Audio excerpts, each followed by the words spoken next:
Hello dear student, I am your teacher of English. Today's class we discuss our book of English. So let's start today's our class. Dear student, अब तक हम कर रहे थे हमारा chapter 8 that is Aesop the teller of fables. बच्चों इस chapter के बारे में मैंने आपको अच्छे से लास्ट जो हमारी क्लासेस थी 2 क्लासेस हमारी इससे पहले हो चुकी इसी चैप्टर की, उन क्लासेस में मैंने आपको इसके बारे में अच्छे से डिस्क्राइब किया था। फिर भी इस चैप्टर के क्वेश्चन आंसर करने से पहले मैं आपको इसके बारे में थोड़ा सा बता देती हूँ ताकि हमें चैप्टर रिवाइज हो जाए, ताकि हम क्वेश्चन आंसर इजीली कर पाए। इसमें क्या होता है, फेबल्स क्या होती है बच्चों, फेबल्स छोटी कहानियाँ होती है जो मोस्ट ऑफ किसके लिए, इंसानों के लिए या जानवरों के लिए होती हैं, जो क्या करते हैं ह्यूमंस के जैसे बात कर सकते हैं। कभी आपने सुना होगा स्टोरी, जब हम अपने उस बड़ों से सुनते हैं तो वो क्या बोलते हैं कि पहले के जो जानवर थे बोला करते थे। फॉर एग्जांपल बिल्ली ने ये कहा या हाथी ने चींटी से ये कहा, कई स्टोरी हम सुनते आ रहे हैं, तो वैसी फेबल्स होती है। तो इनमें से एक बिल्ली की फेबल होती है, कहानी होती है। फिर था एक ईसोप, जो कौन था, कहाँ का था, वो ग्रीस का था, और उसके बारे में जैसे अपने यहाँ बीरबल फेमस है अपनी चतुराई के लिए, ठीक वैसे ही ग्रीस में जो है, ग्रीस एक कंट्री है, तो वहाँ ईसोप जो है वो फेमस है किस चीज़ के लिए, वो फेमस है अपनी चतुराई के लिए, अपनी क्लेवरनेस के लिए। तो ईसोप किस प्रकार से अपने मालिक को, ईसोप कौन था, ईसोप एक स्लेव था यानी कि गुलाम था, और उसने किस प्रकार से अपने मालिक की जान जो है कई बार, एक बार नहीं कई बार, वो अपनी चतुराई से बचा लेता है। वो अपने मास्टर के कंपैरिजन में ज़्यादा इंटेलिजेंट होता है। तो ये हमारी स्टोरी थी, और इस स्टोरी का हमने कुछ वर्क सेशन भी किया था। तो आज उससे आगे का जो वर्क सेशन है उसको हम कंप्लीट करेंगे। तो स्टूडेंट, इसमें हमने वर्क सेशन में किया था answer the following question. Answer the following question से ये पोर्शन हमारा हो चुका था। इसे आगे का पोर्शन देखिए। तो देखिए बी, देखिए answer the following questions with reference to the given line. आपको क्या करना है, ये जो लाइन दी गई है इस लाइन को एज ए रेफरेंस लेना है। एक क्लू आप समझ सकते हो, इस लाइन के थ्रू हमें 4 क्वेश्चंस दिए, इन क्वेश्चंस के हमें आंसर लिखने हैं। तो सबसे पहला देखिए, तो सबसे पहला है who said the given words and to whom. तो किसने किसको ये शब्द कहे थे। अब ये शब्द कौन से, जो हमारी ये रेफरेंस दिया गया इसके बारे में बात करी गई है। तो सबसे पहले इसको पढ़ेंगे, उसके बाद में सारे क्वेश्चंस को हम करेंगे। देखिए, it is impossible to perform this task but I will show you how to avoid it. इस टास्क को करना तो मुश्किल है, नामुमकिन है, लेकिन मैं तुम्हें कुछ ऐसा दिखा सकता हूँ जिससे तुम इस टास्क को करने से बच जाओ, अवॉइड कर सको। अवॉइड का मतलब होता है टालना या फिर उसको अनदेखा करना, यानी कि वो काम हमें ना करना पड़े। देखिए अब क्वेश्चन पे आते हैं। Who said the given words and to whom. ये शब्द किसने किससे कहे थे, यानी कौन से शब्द कि ये काम करना मुश्किल है लेकिन मैं इससे बचने का कुछ तरीका बता सकता हूँ। तो बच्चों ये शब्द किसने किससे कहे थे। तो जैसा कि हमने स्टोरी पढ़ी थी, तो ये शब्द कहे गए थे किसको बच्चों, ये शब्द कहे गए थे ईसोप के द्वारा जेंथस को। तो यहाँ आपका आंसर क्या होगा बच्चों, शॉर्ट आंसर है तो मैं यहीं आपको लिख देती हूँ। तो आंसर देखिए, ईसोप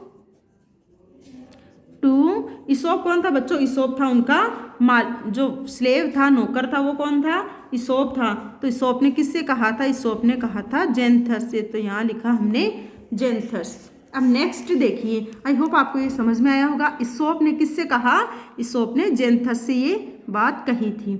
आगे क्वेश्चन है, what is the task. Task क्या था जिसके बारे में ऊपर की लाइन में चर्चा करी गई थी। टास्क देखिए क्या था, टास्क था ड्रिंक द सी ड्राई, यानी टास्क इज, टास्क क्या था एक बार मैं इसको लिख देती हूँ, उसके बाद में आप इसको मैं आपको एक्सप्लेन कर देती हूँ। Task is drink the sea dry. Task ये था कि जो समुद्र का पानी पीना है और उस समुद्र को खाली करना, सुखाना है। तो यही टास्क था जिसके बारे में ऊपर चर्चा करी गई है। फिर है थर्ड क्वेश्चन है, why did he agree to perform the task. वह क्यों सहमत हो गया इस टास्क को करने के लिए। वह मीन्स, अब आप जानते हो ये किसने कहा था, ईसोप टू जेंथस, यानी जेंथस इस टास्क को करने के लिए एग्री क्यों हो गया। तो इसका आंसर थोड़ा बड़ा है तो मैं नंबर 3 लगा के ऊपर लिख देती हूँ ताकि आपको समझ में आ सके। तो 3 का आंसर यहाँ लिख रही हूँ, ही बिलीव्ड, उसे भरोसा था। अब देखिए किस पे भरोसा था, he believed in the cleverness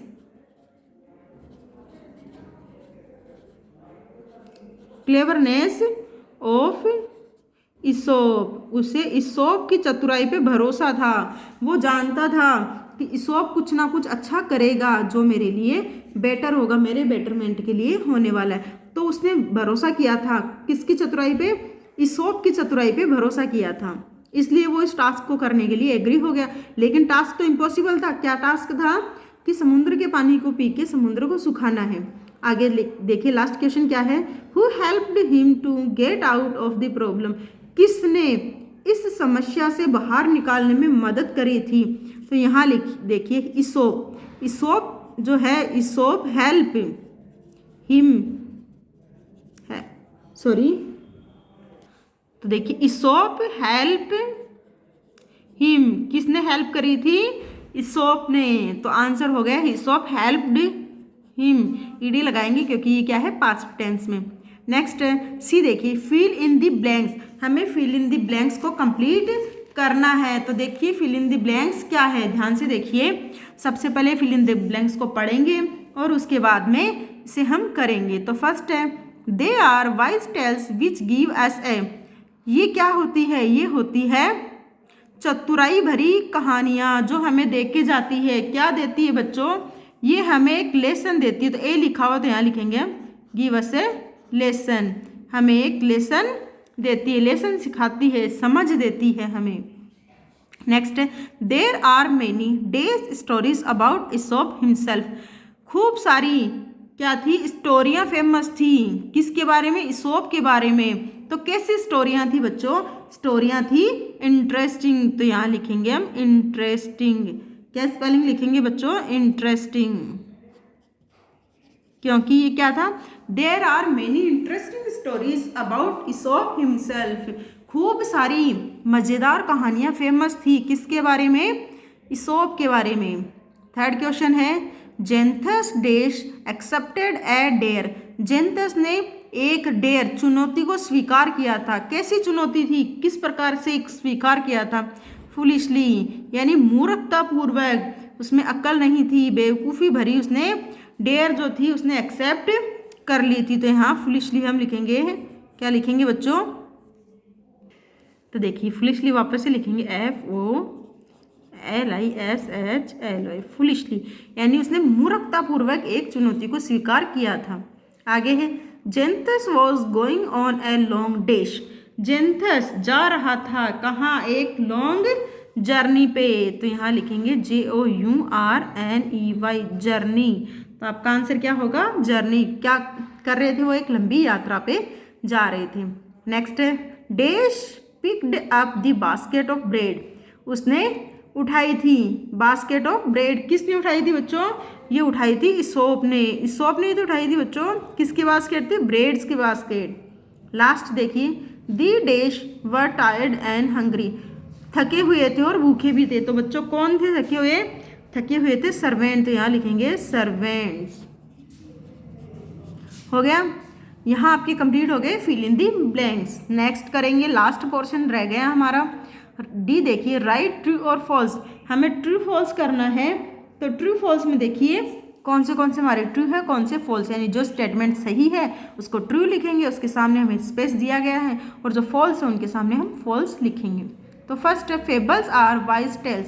fables जो होती है चतुराई भरी कहानियाँ होती हैं। तो ये तो सही बात है, क्योंकि यही हमने चैप्टर में जिस स्टार्टिंग का जो हमारा पॉइंट आया था, टॉपिक जो था, उसमें हमने यही देखा था कि फेबल्स जो है एक चतुराई भरी कहानियाँ। तो ये ट्रू है, तो यहाँ लिखेंगे हम ट्रू। नेक्स्ट है it is easier to offer dangerous advice than to act upon it. ये आसान होता है कि मुश्किल भरी सलाह देना, लेकिन ये तो आसान है कि कोई भी डेंजर एडवाइस हम, यानी किसी भी डेंजर सिचुएशन के लिए हम एडवाइस दे सकते हैं, लेकिन ये मुश्किल है क्या? उस एडवाइस के ऊपर खुद कार्य करना, यानी जो बात हम दूसरों को बताते हैं, बताना आसान होता है, लेकिन बजाय उसके कि उसको परफॉर्म करना। तो ये भी क्या है? ट्रू है। यहाँ लिखेंगे हम ट्रू। नेक्स्ट है people find fault with what they can not have. लोग कमियां ढूंढने लगते हैं कब? जब वो कुछ कर नहीं सकते। यानी कि वही बात हो गई कि अंगूर खट्टे हैं, उस लोमड़ी को वो अंगूर खाने को नहीं मिले तो उसने क्या कहा कि ये अंगूर खट्टे हैं। जब लोगों से वो कोई भी कार्य नहीं होता है तो लोग क्या करते हैं, उस काम में ही मिस्टेक निकालने लग जाते हैं। तो ये भी क्या है, ट्रू है, तो इसे भी हम लिखेंगे ट्रू। नेक्स्ट फोर्थ देखिए, इसोप लिव्ड इन इटली। इसोप जो है वो इटली में रहता था, लेकिन बच्चों जो हमने चैप्टर पढ़ा था उसमें हमने क्या सुना था, क्या पढ़ा था, हमने पढ़ा था इसोप जो है वो ग्रीस में रहता था। तो ये क्या है, ये फॉल्स है, तो यहाँ आप लिखेंगे फॉल्स स्टेटमेंट। आगे है, Xanthus drunk the sea dry. Xanthus ने उस समुद्र का पानी पी लिया था और समुद्र को सुखा दिया था। तो बच्चों ये तो असंभव है, ये तो कोई नहीं कर सकता, तो ये भी आपका फॉल्स स्टेटमेंट है, तो यहाँ लिखेंगे हम फॉल्स। आगे है, the other servants took the load of Aesop. बाकी के जो सर्वेंट थे उन्होंने इसोप का वजन कम कर दिया था, यानी उसका वजन बांट लिया था, तो ये भी फॉल्स है, तो यहाँ भी आप क्या लिखेंगे, फॉल्स। तो स्टूडेंट यहाँ हमारे 6 जो थे स्टेटमेंट थे, जिसमें हमने स्टार्टिंग के 3 जो थे वो ट्रू थे हमारे, क्योंकि जो सेंटेंस दिए गए थे वो एग्जैक्ट हमारी स्टोरी से मैच कर रहे थे, राइट थे, तो उनके सामने हमने ट्रू लिखा है। और जो सेंटेंस हमारे रॉन्ग थे, जो हमारी स्टोरी के अकॉर्डिंग नहीं थे, रॉन्ग थे, तो उनके सामने हमने लिखा है फॉल्स मीन्स गलत। तो यहाँ हमने आज इस चैप्टर के 3 पोर्शन करे हैं। देखिए कौन से, बी पोर्शन जिसमें हमने शॉर्ट में आंसर देना सीखा है, सी पोर्शन जिसमें हमने फिल इन द ब्लैंक्स को कंप्लीट किया है, और डी पोर्शन जिसमें हमने ट्रू फॉल्स करे। तो ये तीनों ही पोर्शन आज आपको HW में करने, मीन्स आपको होमवर्क में ये तीनों ही पोर्शन एज ए वर्क करने हैं। और वर्क करने के साथ साथ में आपको क्या करना है, इनको लर्न भी करना है, ताकि आपकी जब एग्जाम हो तो आप इनको अच्छे से कर पाएँ। Thank you so much for watch this video. Have a nice day, great day.